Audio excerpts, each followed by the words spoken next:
Howdy, you guys. It's Sako and the Moon. That's me. And today we are reviewing The Frighteners, 1996, I think. Yeah, it was 96. Yeah. I checked because this, I had questions. I have all kinds of questions, guys. So the gist of the movie is after a tragic accident, Frank Bannister uses his new psychic powers to con people into exorcising their houses. But when an evil spirit appears, Frank may be the only one who can stop this Reaper that can kill both the living and the dead. Because of course he is. Because of course. Yeah. I'm gonna get into this point a little bit more into the writing, but it's a very, I won't say overused, but it's a very common trope where it's like, oh, someone's a con man and pretends to do a thing. Oh, but then the real situation happens and it's the con man who has to become the real man to do the thing. It's a trope, yeah. It's a trope. Ladies and gentlemen, we are welcomed in the comments by the wonderful and fantastic Nicole Ford Thomas, who suggested this movie. Sadly, she can't be on the stream with us, but she's, of course, with us in the comments. Yay! Woot, woot, woot. Woot, woot, woot. Nicole Ford Thomas. We have a 4-star system, and for every star, there is a category that we cover, which is message, production, writing, and characterization. Or the theme. I was going to correct you. Yeah. The theme, the production, the writing, and the characterization. Excuse me. Within those categories, there are 3 topics that we kind of, comb over with a fine-tooth comb. And I guess we can get into it. Let's just go into theme. And she is here in spirit. Yay! Because it's October. It's the great month of October, so of course she's here in spirit. In spirit. Okay, so let's get into the theme. The message, the tone, and the mood, and the backstory are prompts for this category. The message, I think it is death comes for us all. More or less. Death comes in its time, whether you want it or not. I don't even know if that really fits. I focused more on the mood and tone than I did the message. Because walking into this, okay, first little context. This was suggested by Nikki because it's a horror movie for people who don't like horror movies. So it's a ghost movie for people who don't like big gore and big scares. And, if you're a scaredy cat, this is the kind of movie for you. I think it fits. It's definitely a good intro. It's a good family film. I'll put an asterisk on that. We'll talk about that. There's an asterisk. There's a big that. asterisk. It's rated R. It is technically rated R. Yeah, and for a couple of reasons. Yeah, despite Peter Jackson's attempts to edit the movie down to PG-13, it just didn't happen. They left in it. You know what? Save it for writing. I got something coming for that. Mint pops in the chat. Eastling Black. But it's important to note that this is a horror comedy, right? This is comedic. This is meant to be funny. This is meant to be silly and goofy. There are slapstick moments in this movie. That's important to note when judging this movie. Also, it's from the mid-90s. The mid-90s to me is not just 95. It's like 94 to 96. So I'll give you a year on either side of the middle, mid 90s. This is a mid 90s film. This is not meant to be in the same vein as Scream. This is not meant to be like the original Nightmare on Elm Street. This is a silly, goofy, like horror comedy. I think the original intention was like for the family, but maybe not your 8-year-old, maybe your 14-year-old. Yes. The goal was PG-13, but because there was a gun that shot too many times, because there's a couple of scenes that are sexually questionable, and I'm gonna talk about that one. I already mentioned it before. I mentioned this to Sako before we went live because I'm like, how am I supposed to discuss this scene? And she's like, I'm like, we'll get to writing. We'll get to it when we get to it. We'll get to it when we get to writing. Yeah. The overall theme is fine. It's a comedic comedy. It's kind of like ABC movie, like ABC Family After Dark. But like the kind of After Dark that would kind of disappoint the people who are looking for an After Dark movie. Yeah, it's not an After Dark movie. But it's not a movie that you would show at 8 o'clock prime time either. Right. This is not 8 p.m. on a Sunday. This is 9:30 p.m. on a Tuesday. That's what this movie is. Mm-hmm. So Nicole Ford Thomas thinks that the comedy is part of what makes it scary. You think it's supposed to be it's just supposed to be campy, but then it slaps you with something actually spooky, lulls you into a sense of false security. I think spooky is the most appropriate word, because to me, spooky leans into scary themes without being threatening. Does that make sense? Mm-hmm. Like, there are some horror movies where it's this killer is after you that's threatening. This is like, this house has got a floating bed because it's being haunted. That's not really the same level of threat. It doesn't make you turn around and lock your door because you're afraid someone's gonna do this crazy thing that you saw in the movie to you. I mentioned The Strangers, I think, in the episode with Nicole last Friday. You guys should go back and watch that because Nicole had a lot of awesome stuff to say. I'll put it in the cards. And in The Strangers, there's a lot of things that you would see and you'd be like, wow, I don't want that to happen to me, so I need to be careful. There's nothing threatening about this. It's just kind of spooky. It's like your buddy tells you a crazy ghost story and then you go to a party and then the rest of the night's fine. It's that kind of spooky, which is good for someone who doesn't like to be scared. This is spooky without being scary. Does that make sense? Yes. I think that's what they were going for. And ultimately, I think they hit it. I think they hit it. Trivia, I have a bunch of it. Let's scroll up.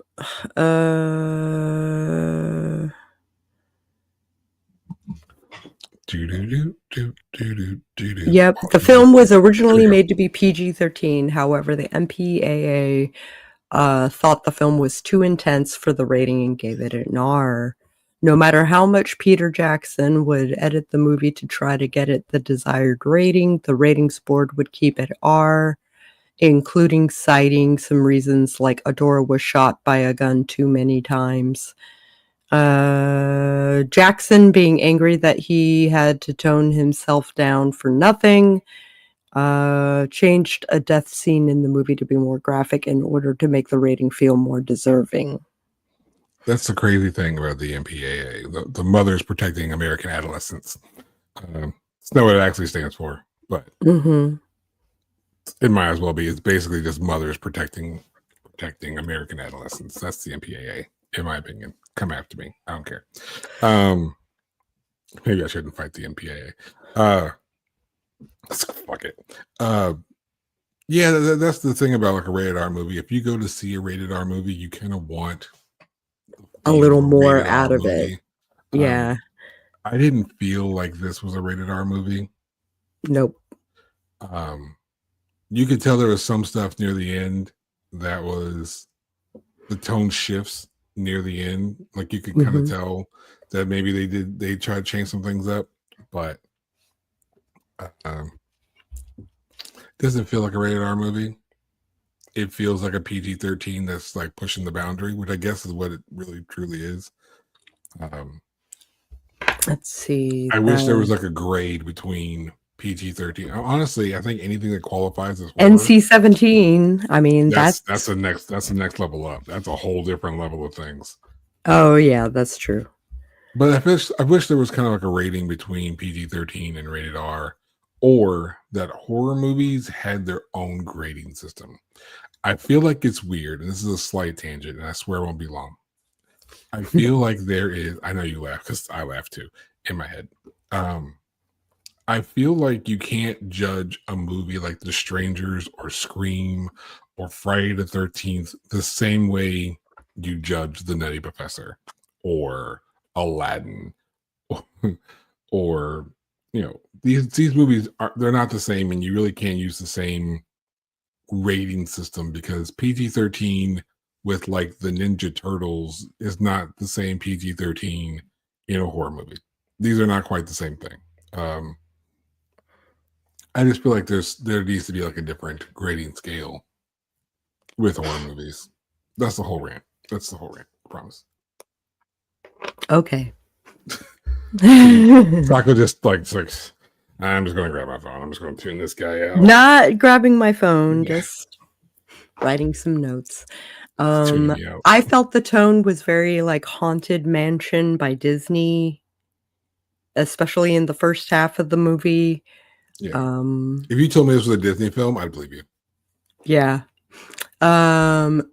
They first thought of Michael J. Fox for the role, and so Peter Jackson was like, "Yeah, that sounds great." So he sent Michael J. Fox the script, and he agreed. There was another thing basically saying that he did this movie and then Spin City and then retired to kind of like when he got injured doing his own stunts, he busted his ankle while flubbing around in the woods at night. And then he also has MS, which like has pretty much Parkinson's? Yeah. Michael J. Fox has Parkinson's. Okay. And yeah. So I think for the theme it was strong. Especially for a spooky movie rather than a scary movie. And I'm looking up stats on you can't see my phone.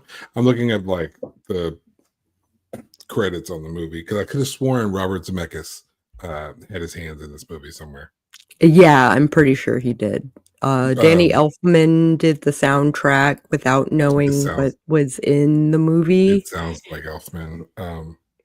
And he also he was exactly.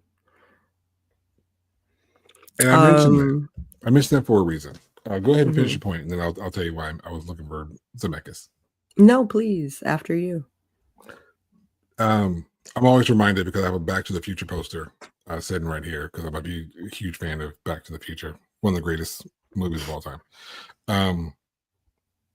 But when you're watching this movie, it feels a lot like Back to the Future. The funny part is that Michael J. Fox kept calling Judge Doc. Yeah. During the filming, so they kept having to like redo it because he kept like he was in Back to the Future head while he was filming this movie. Which is crazy because I don't know when this movie was filmed, but this is a 96 movie. This is 10 years later. Yeah. Back to the Future was 85, and this movie is 96. So, yes, it's 11, but mind you, I'm assuming that it was filmed in like 95 or whatever. So, it's roughly a 10-year difference between the Frighteners and Back to the Future. But when you go into, and I was going to talk about the effects a little bit more in production, but when you watch this movie, it's like you're watching something else happening in the Back to the Future like universe. Like if there was a spin-off movie where Marty McFly had like a bad job or something and there was no time travel involved, it feels like it would be the Frighteners. It kind of helped that there were scenes that were done in the Frighteners that were also done in Back to the Future. Like the car crashing through the white picket fence. Yeah. For instance, you know, like, and then I'm not surprised he got confused. You have in both movies two characters that are clearly not being filmed at the same time for whatever reason, having to try to interact with each other. While I was watching it, I was thinking a lot about Who Framed Roger Rabbit. Mm-hmm. But they even did it a little bit better in Who Framed Roger Rabbit, which, by the way, if you get a chance to watch like some behind the scenes stuff for Roger Rabbit, it's some really interesting stuff. But that was what I kept getting, was that when you had like old Biff and young Biff talking to each other, or because in Back to the Future Part 2, there's a lot of Michael J. Fox interacting with Michael J. Fox, because he's playing all these different characters. He plays like almost his entire family in part 2. And you can see where we were in effects, where we're trying to get two characters to interact, like an actor in two different roles to interact with themselves. And even though it wasn't the same actor or the same character, you saw a lot with the ghosts versus the living, the dead versus the living. And you had that ghosting effect that they clearly and obviously filmed separate, and they were putting together in post. And you could tell that it didn't quite work the way they wanted it to, but I'll talk about that. I'll judge on that in effects in production. That's coming up. That's next. But yeah, it was one of those things where I caught that similarity. So I had that in mind when I was watching it. I'm watching this movie, The Frighteners, and I'm thinking, and this is where it goes into tone and mood. I'm thinking Roger Rabbit. I'm thinking Back to the Future, non-horror movies. Which I mean, Roger Rabbit is a asterisk on that. That sometimes that got a little bit horrific. That acid was crazy. That acid was crazy, yeah. And had Christopher Lloyd, but I digress. But again, when those are the movies that are coming to mind, that's the mindset you have when you watch the movie. So again, the tone, that energy, that mood that you get when you watch this movie, it's not, I guess as the kids would say today, it's not giving scary movie. It's not giving horror movie. It's definitely has that vibe of older teen or mid-teens kind of family movie. You know what I mean? It's one of those things as far as like mood and tone and what you're thinking and how you're feeling while you're watching it. Right. Aisling Black mentions that Michael J. Fox filmed Back to the Future 1, 2, and 3, and she thinks that would probably be why it was stuck in his head. 3 came out in 90, so that is a long time to live in a world. That's pretty fair. Even though thematically, Back to the Future, and I have every intention to discuss Back to the Future, but that's a whole different show, whole different channel. We'll talk about that later. Back to the Future takes place in multiple times, multiple time frames. Mhm. The 1950s, the 1980s, two variations of the 1980s, the 20 teens, and the 1800s, the 1880s. So even though you're living in these different time frames, the world still has an energy to it. And when you have both Zemeckis, even though he wasn't directing, but you still have a Zemeckis film, and you have Michael J. Fox, particularly in this time frame, it leans in more of the Back to the Future as opposed to like a Teen Wolf. Right. Well Because I put. didn't think Teen Wolf. I think Back to the Future. So if you enjoy Back to the Future, even as crazy as Back to the Future may have been with all of its some of its themes, this is a movie that you can rock with. Yeah. So does it get a star for the theme? I think it does. I'd agree. Because again, I think that's ultimately what they were going for, even with your trivia in mind. Um, Overall, they still succeeded in what I think they were going for. The Frighteners was never meant to be Nightmare on Elm Street, right? Right. But it's also not Back to the Future. It's not E.T. It's closer to vein of a Roger Rabbit, where if your 10-year-old saw it, your 10-year-old's not traumatized. You don't have to get your 10-year-old a therapist after watching this movie, but it's probably best designed for your 14, 15-year-old. But I think Right. it's what they're aiming for. I think it's okay. Yeah, I give it a star on that one. Okay.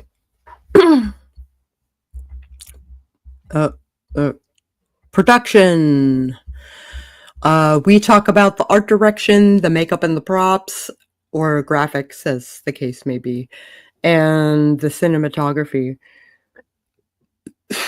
So, as far as art direction, I felt that it was tricky because of the rating system and how Peter Jackson tried to edit himself down Mm-hmm.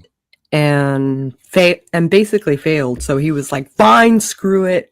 I'll make the death, like baffling." So If you're looking at, go ahead. no, after you. You're talking. Go ahead.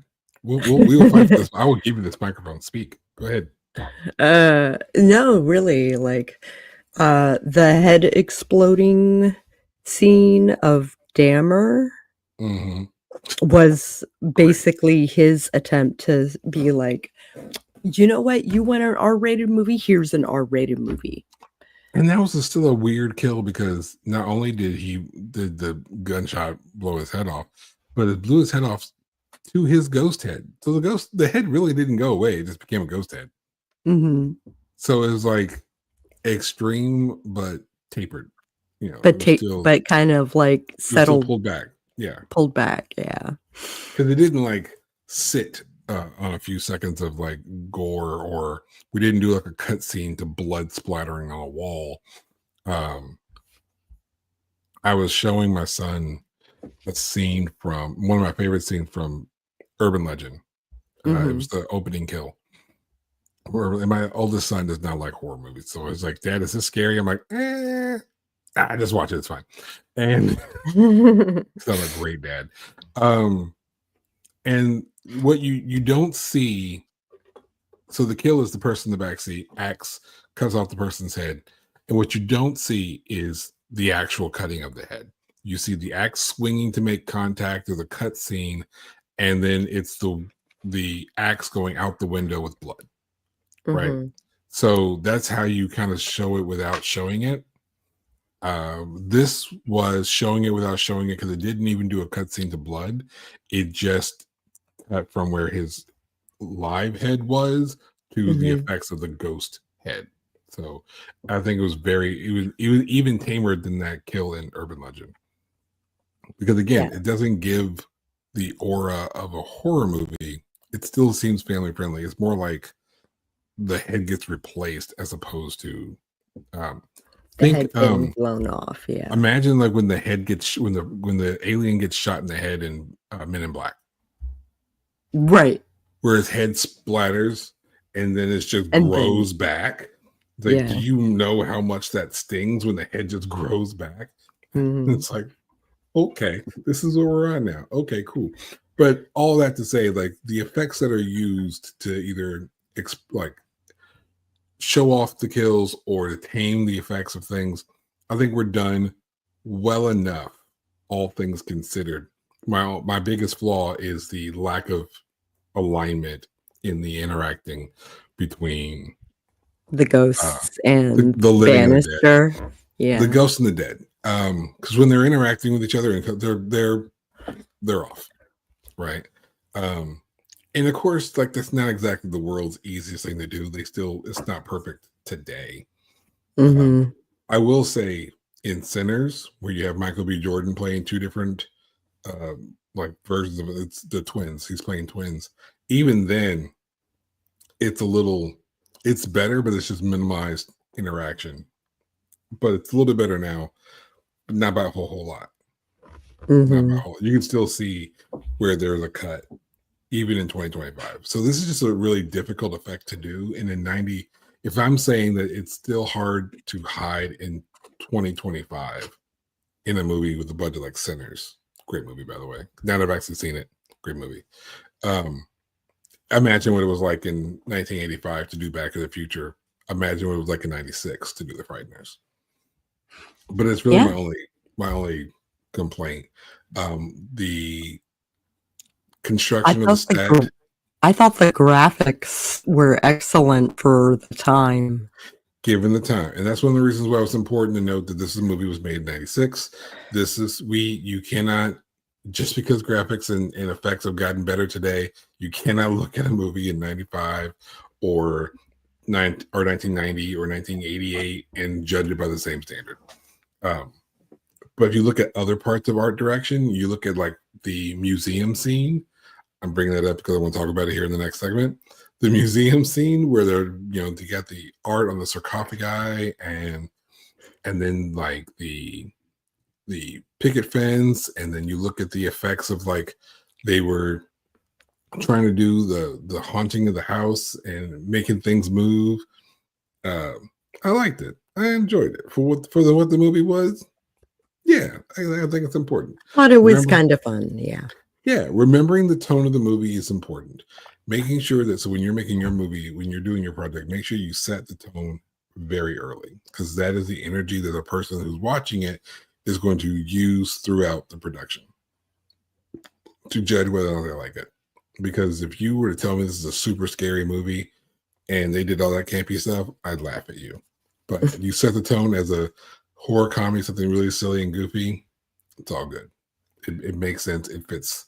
It works. Mhm.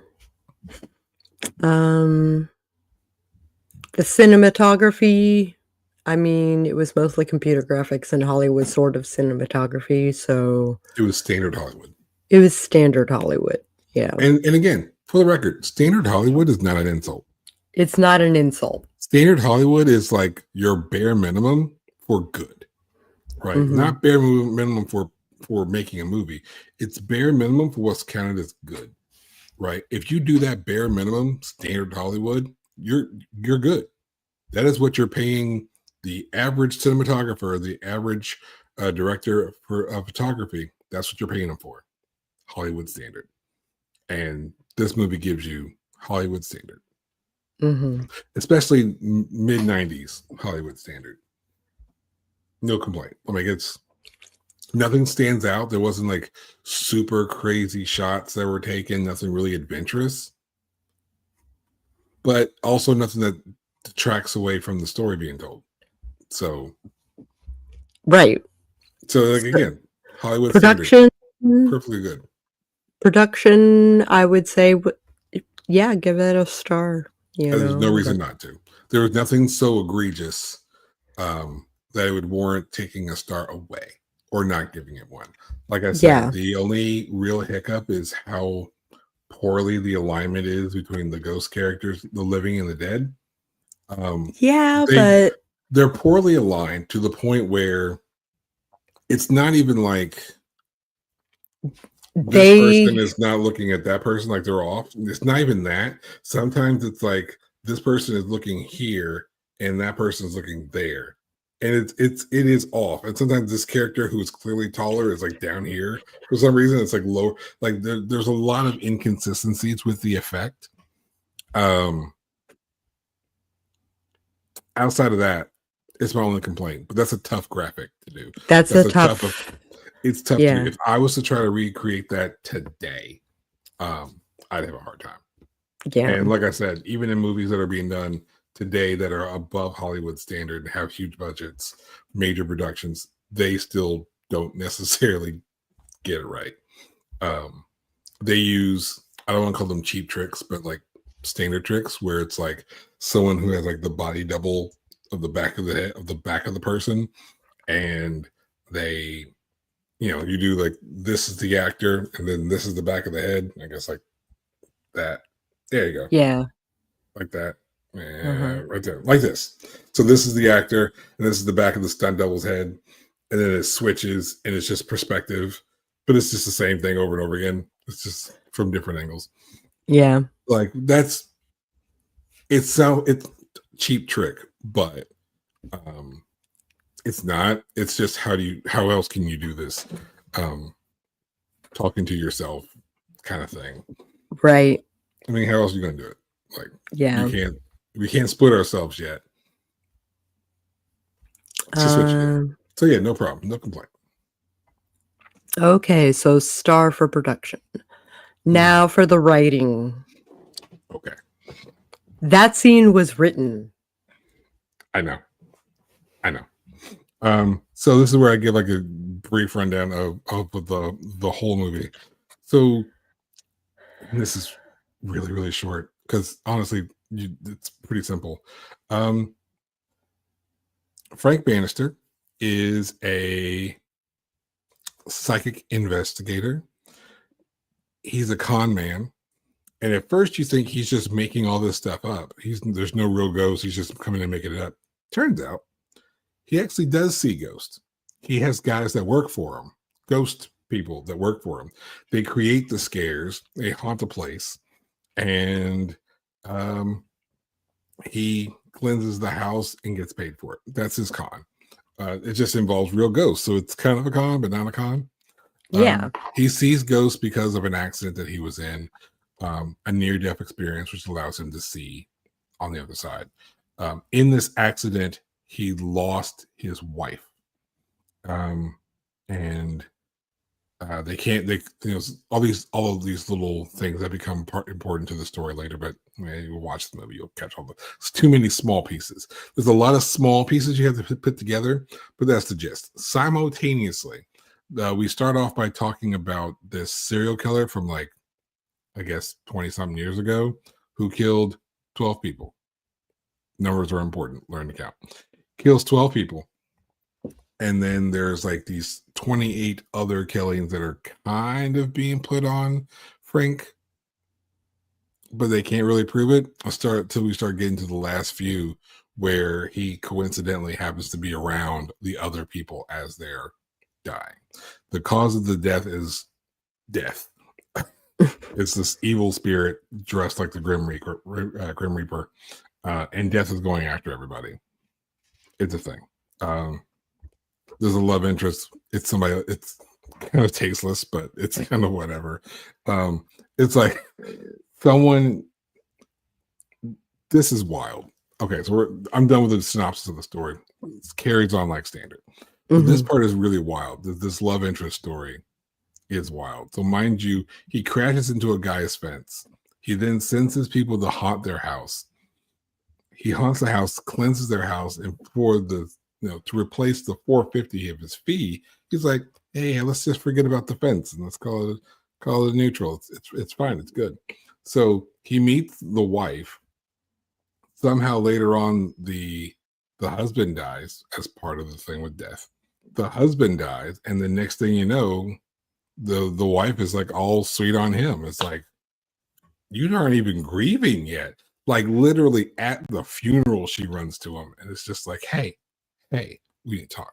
And at first, she's kind of like talking about her husband, like I need to talk to my husband. But then it's like, I didn't really like him. No way. The relationship wasn't great. And it's like, he is barely cold in the ground, and you're Yeah. already hitting on Frank. Like, that's wild. Mhm. Spoiler: they end up together at the end. Again, wild. Not the wildest part of this movie. Not the wildest part. I'm gonna talk about it briefly in a second. What did you think about the overall writing of this movie? I think there were very adult scenes and some triggering phrases that were used.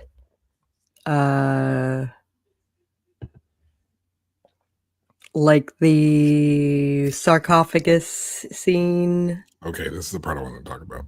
Okay. Okay. Have at it. Okay.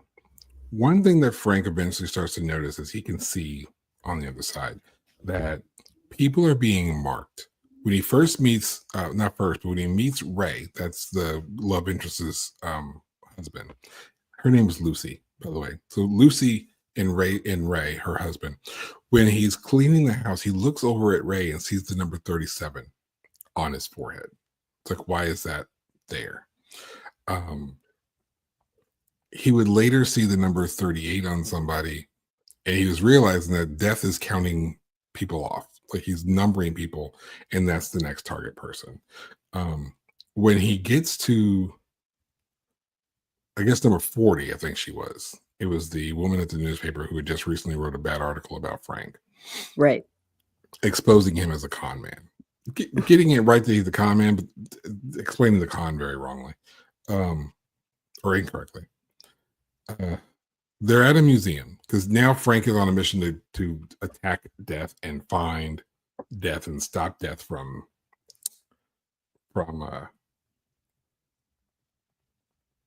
yeah, I know. So Nicole Ford Thomas says they led up to that being the graveyard talk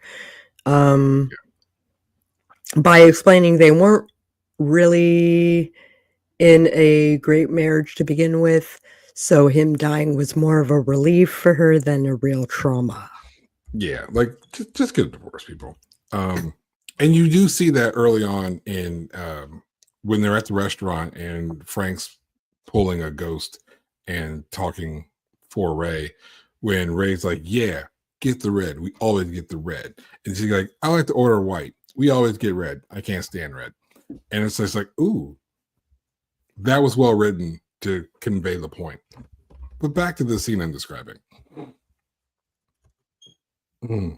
Okay. So in the course of this scene, his ghost buddies help him out. They're trying to save this woman's life, the one who's marked number 40. The ghost friends are trying to attack death so that they can interact with them. And in the course of this, Judge, who's one of the ghosts, he's like this old-timey, there's like an old-timey Western dude or whatever. He's a ghost. He sees the sarcophagus. He sees the x-rays of the sarcophagus. He's like, ooh, she's got good teeth. And then jumps into the sarcophagus and starts having an unconsensual, inappropriate interaction. Good way of putting it. Good way of putting it. In the sarcophagus, to the point where it's graphically, mind you, this has nothing to do with any other part of the story.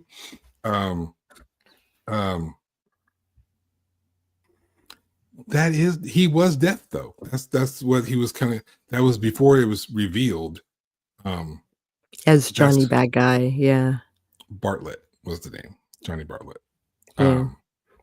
But yeah, so he's having this inconsensual, inappropriate interaction with the ghost inside the sarcophagus, and they show him jumping into the sarcophagus. There's another cut where they show him. There's no clean way of saying this, where he's humping the ghost. And then there's another scene that, again, has nothing to do with any other part of the story, where he says, hold on. You wrote it down. I did. I like when they lay down, when they lay still like that.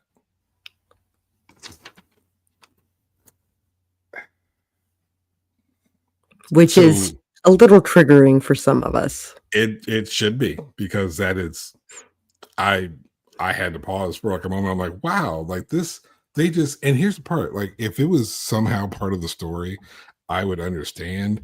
But there was like, I feel like this part was added in for comedy. Mm-hmm. Like it was a comedic moment where unconsensual sexual interactions are funny. Maybe because we never see the other person and it's a ghost and we're somehow supposed to just like desensitize to that. But it was tasteless. And we'll just call it what it was. It was tasteless, even for 96.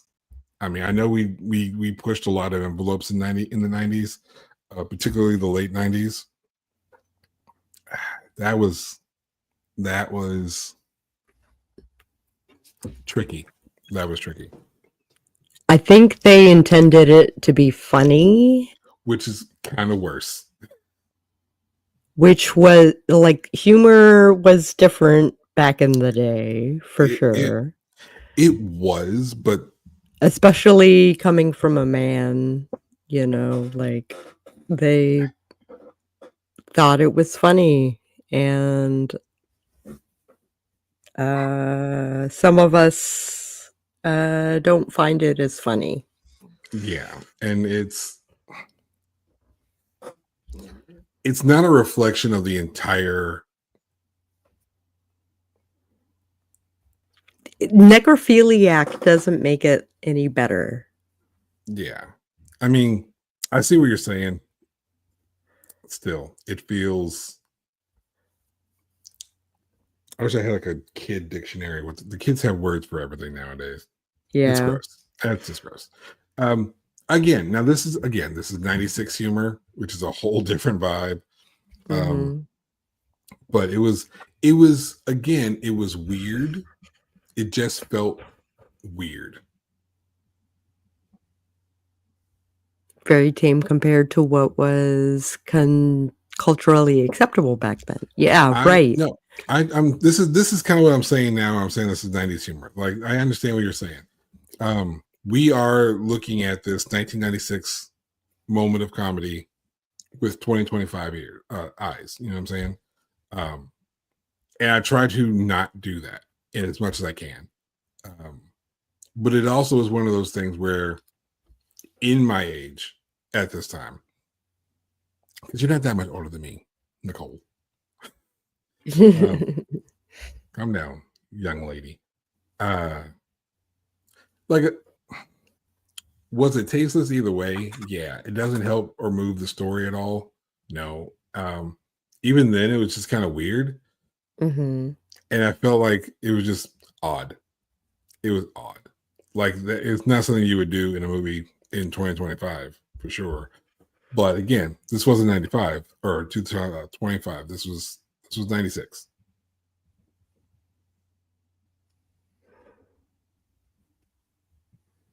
Oh, those things knocked over stuff and moved. He drugged the sarcophagus later. They were dragging the sarcophagus. The ghost could they could move things in the world. Yeah. So I don't think your argument is hecking up a dead body either. I don't know. He's literally not doing anything at all, which is the point, I think. So I'm not going to judge for the record. I'm not going to judge the entire writing bit on this one scene. Yeah. That's grossly unfair. I will say it stands out, and it does stand out because of a 2025 mental standard, and that's unfair to a point. Mm-hmm. So I'm not gonna completely knock it down. It is weird. I mean, I get it. It's kind of the as you're describing, it's kind of the equivalent of a guy randomly humping the floor. But there are things that we found funny in the 90s that we realize today we don't find funny now. Everything comes back to wrestling. I almost wore that hat. Everything comes back to wrestling. In the 90s, which would have been like 98, one of my favorite groups, D-Generation X, did this. They had this ongoing major battle because there was two big factions in WWF at the time. It was D-Generation X and the Nation of Domination. Incidentally, one faction was predominantly white and the other faction was predominantly black. Just kind of how those particular storylines directed. And one time, while they were having that feud between the two rivalries, the two factions, DX came out dressed like the Nation of Domination. So the predominantly white group dressed up like the predominantly black group. This is 98. If you think that means that some of these people were in blackface, you are absolutely correct. Famously in blackface. Yikes. These are the kind of things, and again, like Nicole said, when I first watched it, even as a black kid, and when I first watched it, I took it into context. I took it into context, and I knew it was not white people insulting black, black people. It was D-Generation X making fun of the Nation of Domination. It was very specific, and it wasn't really racially motivated. Was it tasteless? Yes. Were there a lot of people who had an issue with it then? Yes. But the people who were actually watching it didn't give a shit because it was wrestling, and we knew what they meant. We took it into the context. And I think that's ultimately what Nicole is placing here, is a lot of the contextual blocks of not just the time, but what's actually happening in the scene. Like, he's not out preying on female ghosts throughout the movie. This is not what Judge does. The scene's just a little though.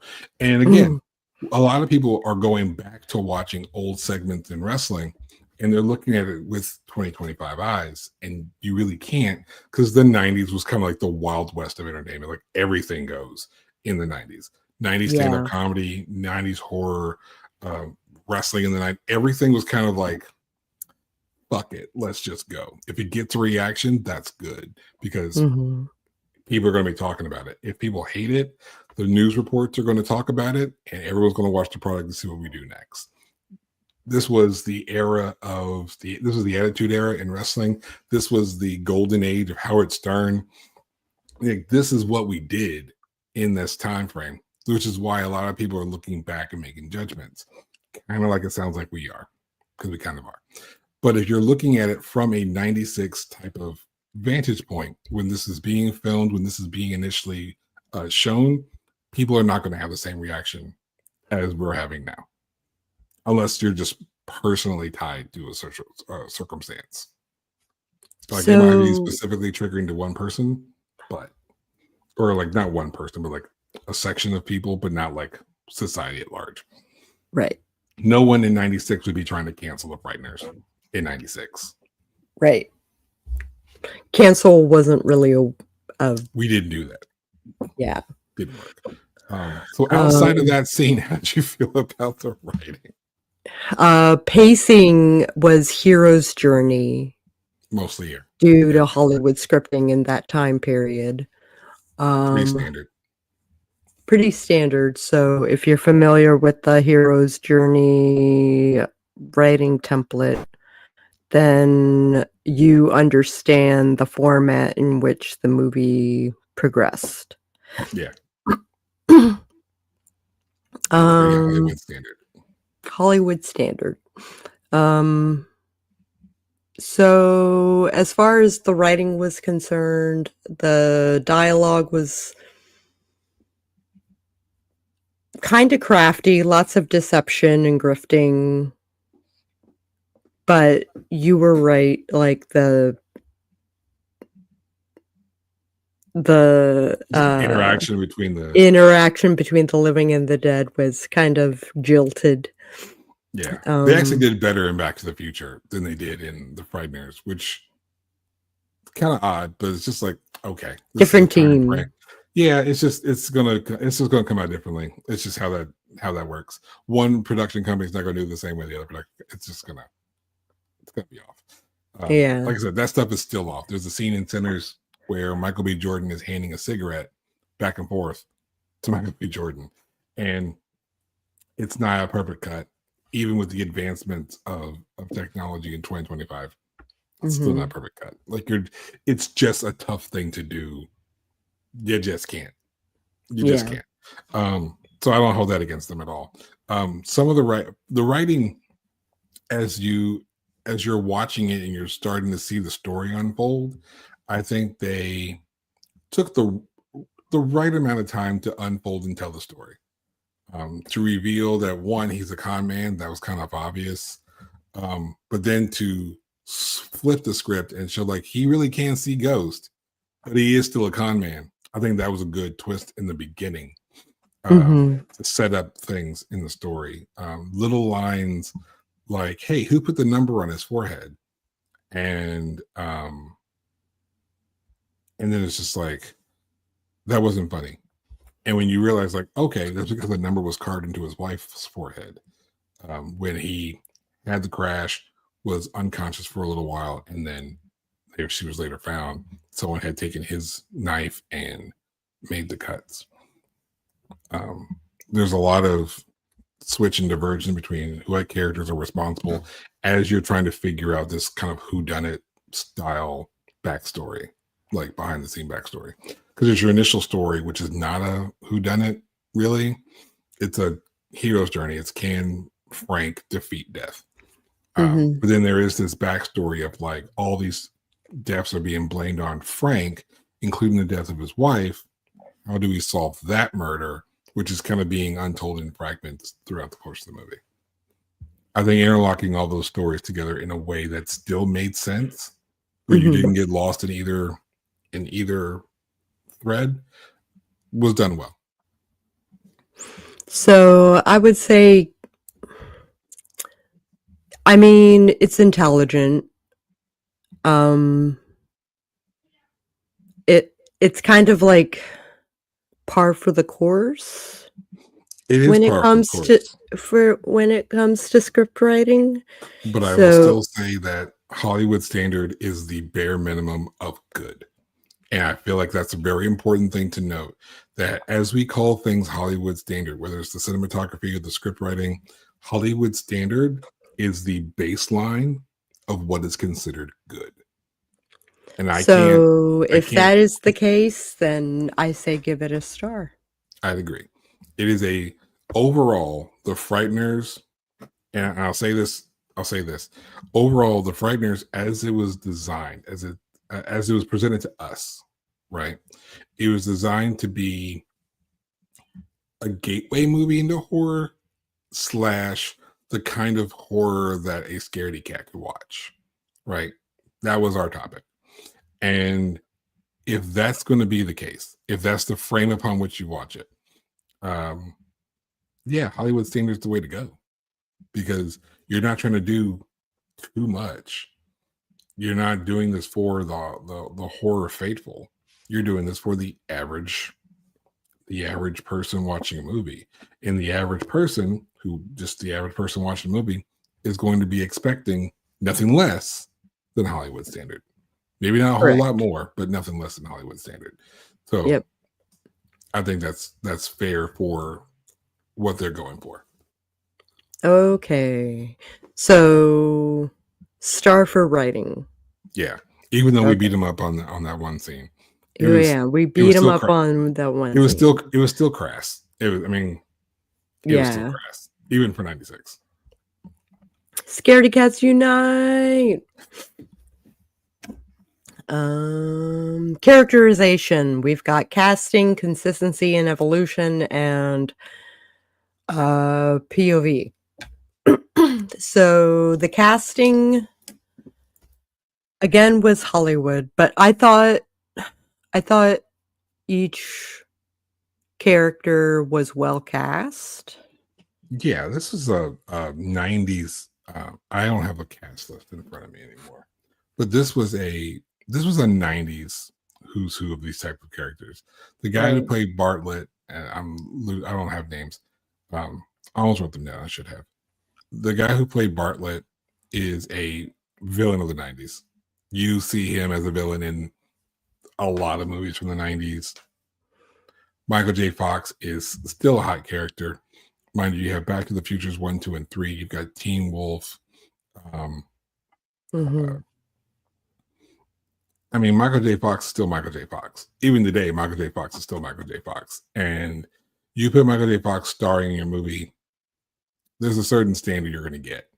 And I would not call that Hollywood standard. That is the Michael J. Fox standard. He's funny while still being able to do serious, which is kind of what you needed Frank to do. Mm-hmm. I liked it a lot. I mean, I think Michael J. Fox was the perfect Frank. Yes, I will and say he was what was thought of when they were writing the script. So it was written for Michael J. Fox. It was written for him. And the popular body of work of Michael J. Fox was, as we mentioned, Back to the Future, particularly in this time, and 1, 2, and 3. Teen Wolf. Yeah. And then Teen Wolf. Like, you're going to get, if you're used to seeing those 4 movies, this is Michael J. Fox on a platter. Mm-hmm. This is the same Michael J. Fox that you get. And the same thing for other actors in the 90s. Robin Williams played very similar characters throughout most of his 90s movies. Rick Moranis played the same kind of character through most of his movies in the 90s. So those standards that you got out of those actors is exactly what you got. Nicole Ford Thomas says that he does a great job of being the straight guy, exasperated by the shenanigans of the ghosts. Yeah. Yeah. And of course, like I said, this is Michael J. Fox. You're going to get Michael J. Fox out of this movie. You hire Michael J. Fox to give you Michael J. Fox. Like, that's what you're asking for. Like, in the 90s, when you got Jeff Goldblum, you got Jeff Goldblum. When you wanted Matthew McConaughey, you got Matthew McConaughey. You got Nicolas Cage, you got Nicolas Cage. Mm-hmm. Michael J. Fox, it's Michael J. Fox. And when you're on set with Michael J. Fox, you kind of come up to that Michael J. Fox standard. But there was a lot of, again, a lot of heavy hitters from these kinds of mid-range, slightly above Jake Busey, who is Gary Busey's son. Mm-hmm. And is that the guy who played Bartlett? Yeah. Yeah, and you can see that he got his dad's teeth. Like he just. She means that in a good way. It was kind of wonky.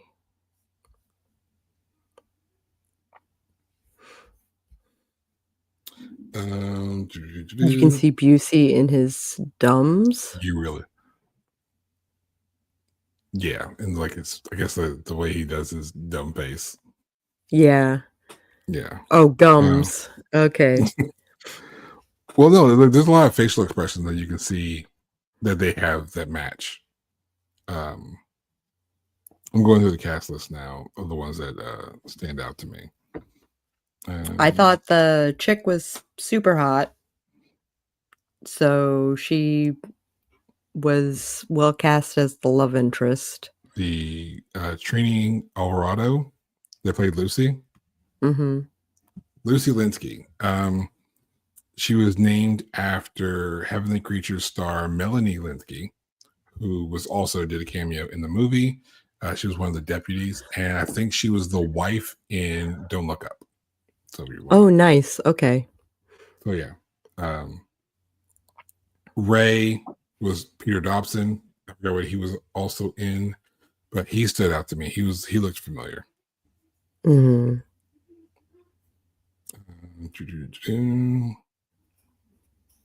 He was in Forrest Gump that played the young Elvis Presley. Mm-hmm. And you're going to get this from it's from a period of time, at least for me, where I saw the same actors in different movies, never bothered to learn their names. I was like 13. I didn't care. And so when you watch this movie, if you've watched other movies in the 90s, you're going to see a lot of familiar faces. We'll just say that. And we'll say that. It works. And they played the roles that they should play.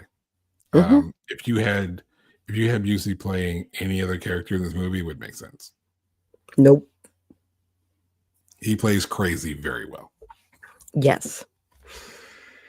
As far as consistency and evolution, I mean, it's the hero's journey, so of course he evolves. He does what he has to do. He does what he has to do. Who he is at the beginning of the movie and who he is at the end of the movie kind of differ. Yeah. He You realizes what know? he does and doesn't have to do. He also doesn't have his ghost buddies anymore. So you really can't do like he used to do. But he's also not in a situation where he's like He lost has a his love. girlfriend. He lost his love. He lost his wife. And it was cute. There's a period of time where he died. He goes to heaven. He sees his wife again. And his wife is like, it's not time for you to be here. It's not your time yet. They send him back to Earth. And the last thing you see from the character of his wife was, go be happy. And it's like that last little, hey, she'll make you happy. Go be happy. Don't hang on to me. Go be happy. And that was nice. So he ends up with Lucy in the end. I mean, who makes a death joke in the last scene and chases him around with the blanket. Yeah. I think it was a fun cast. I think they played their roles very well. I thought so too. And they did the job. They did the job. I would give it above Hollywood standard for that, because I think all the actors come in with their kind of their repertoire, and I think they hit the nail. It was well cast. As far as the POV, it was definitely from Michael J. Fox's perspective. We only knew what he knew. Yeah. We're exploring through. There's a couple scenes that don't include Frank in the beginning, but those are kind of establishing story points. Right. Outside of those kind of story points being established with other characters, like when Lucy goes to see the Bradleys. It was important. You know, they didn't include Frank, but we're introducing characters that are going to matter later. So it makes perfect sense. The point of view is from Frank. We follow Frank since from the beginning to the end, and we see his evolution from con man who's lost everything to a guy who's got the future ahead of him after doing like this big heroic thing. It works. It works. So characterization. Yeah. Yeah. I can start that. Yeah. So that means it's a 4-star movie by our standards.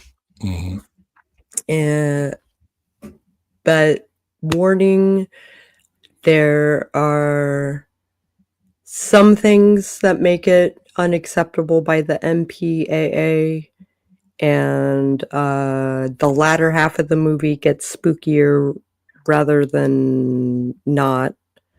Yeah, it's dark. We'll say the tone shifts and it gets a lot darker. There's more conflict. Yeah, it's less campy in the end. They try to interlace some funny stuff. We didn't even talk about the character of Milton, which is to me weird comic relief. Oddly characterized. Yeah. He's a federal agent. He was he's a weird character. And he's got that other weird foil. There's like the death that's handling all the things on the with the ghost and such. By the way, if we had mentioned it, the guy in the cloak playing Death is just the spirit of Bartlett, who was the serial killer that we talked about earlier. He's just trying to up his count a little bit, his kill count. He's trying to up his kill count. He's trying to outdo other serial killers even after death. But Milton is this. I compared him to Monk. Yeah. So you guys remember the TV show Monk? He's very Monk-ish. I think that's the safest way for me to say that. If you dig too deep into that, you might be upset. But I say don't bother. I don't think it's meant to be insulting. but I think the backstory for him is that he was tainted by the cults that he was undercover in. He was like an undercover agent. He undercover with the cults. nationalist And sort of he was mentality. So imagine someone who's like radicalized not by one crazy group, but like all the crazy groups. Yeah. Imagine how messed up you'd be if you were like radicalized by everybody. That's this character. I think that's what we're going for. So don't dig too deep into it. I know the lens of 2025, you'll see a lot of different things that aren't there. On this one, don't. Just on this one, don't. Okay. This is what it is. Take it for what it was. And again, for that character, for what it was like a comedic foil for everything that Frank was trying to do to save everybody else. So it's a rated R movie that tried to be PG-13. And then said, fuck it. And then said, to hell with it, and just leaned into the R in the latter half of the movie. So you can see it. It's fun. You should see it. It's a... I would show my teen. Yeah. Yeah, I would have no problem showing my teens, my kids. Even my youngest son is 9, and I think he'd be fine with it. Yeah, he'd be okay because he likes horror stuff. I mean, I don't show him like super blood and guts, but like general horror themes. If he has that interest, it's cool. My oldest son, who doesn't like horror, might be a little scared by some of the stuff, but I think it's safe enough that even he'd be okay. Thank you for joining us. If you like this video at any point, I encourage you to hit the like button. Maybe you want to ring the bell and subscribe. Just in case you want to see us interviewing Ren Melian regarding fairy lore this Friday. We are being regaled as being a fun review. Yay! And thank you, Nicole, for the suggestion. And of course, if you want to see what else Nicole Ford Thomas has going on, because she is the one that was so kind to suggest this movie, you can go to her website, NicoleFordThomas.com, and then see all the cool stuff that she does. And see all the cool stuff that she does. And we will catch you on the flip side.